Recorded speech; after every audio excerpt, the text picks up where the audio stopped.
ঈদের দিন জিৎ দা তার ফ্যানদেরকে ঈদই দেবে না, এরকম হতে পারে?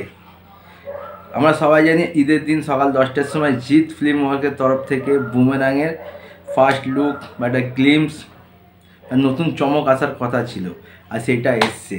বুমেরাঙের ফার্স্ট লুক বা জিদ্দার ফার্স্ট লুক আমরা দেখতে পেয়েছি। আর যেটা দেখছি বা যে পোস্টারটা দেওয়া হয়েছে বা যে পোস্টারটা লঞ্চ করা হয়েছে, বস, বাংলা সিনেমার ইতিহাসে এইরকম লুক, এরকম পোস্টার কোনো দিন আসেনি। যারা যারা দেখেছো, মানে জিদ্দা সাথে সুপার বাইকটা আকাশে উড়ছে, এই রকম লেভেলের পোস্টার, এই রকম লেভেলের কাজ বাংলা সিনেমার ইতিহাসে কোনো দিন হয়নি। আশা করি হতেও টাইম লাগবে। কি লাগছে পোস্টারটাকে দেখে, মানে একটা আলাদাই ফিল আসছে, মনেই হচ্ছে না এটা কোনো বাংলা সিনেমার পোস্টার।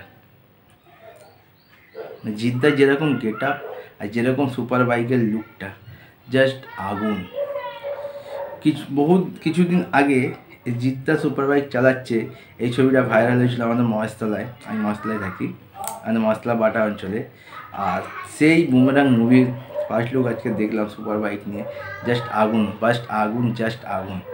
মানে ঈদের দিনে এর থেকে বড় ঈদের জিৎ ফ্যানদের কাছে আর কি হতে পারে, বা যারা সিনেমা ভালোবাসে। জিদ্দা, তুমি ফাটিয়ে দিয়েছো বস।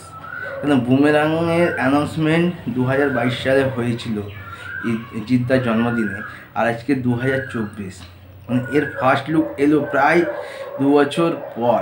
তুমি বুঝতে পারছো এই সিনেমাটার পেছনে কতটা মানে ডেডিকেশনভাবে কাজ করা হয়েছে।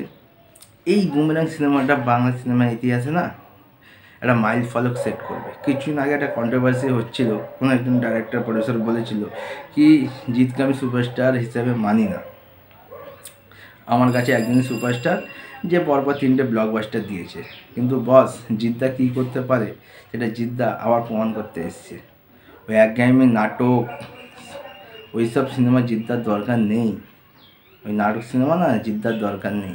জিদ্দার যেটা করে এসছে সেটাই করবে, আর সেটাকে ওয়ান আপ এমন লেভেলে নিয়ে যাবে না, যেটা টাচ করার ক্ষমতা আশা করি পরবর্তী যেসব সুপারস্টার আছে তাদের কিন্তু ভাবতে হবে এই জিদ্দার যে লেভেলে বাংলা সিনেমাটাকে নিয়ে যাচ্ছে। তো সত্যি এক কথায় বুমেরাংয়ের ফার্স্ট লুক পোস্টার দুর্দান্ত, পুরো আগুন হয়েছে। আমার তো বেশ ব্যাপক লেগেছে। আর তাছাড়া যখন সুপার বাইক ওপরে জিদ্দা বসে আছে আর পেছন দিকে হাওড়া ব্রিজ, কিন্তু কলকাতার কিছু কিছু সিন দেখা যাচ্ছে, যেটাও বেশ ভালো লেগেছে। তো তোমরা কারা কারা পোস্টারটা দেখেছো, তোমাদের কেমন লেগেছে আমার কমেন্ট করে জানাতে পারো। যদি তোমাদেরকে ভিডিওগুলো ভালো লাগে লাইক করো, কমেন্ট করো, শেয়ার করো। দেখা হচ্ছে একটা নতুন ভিডিও নিয়ে, ততক্ষণ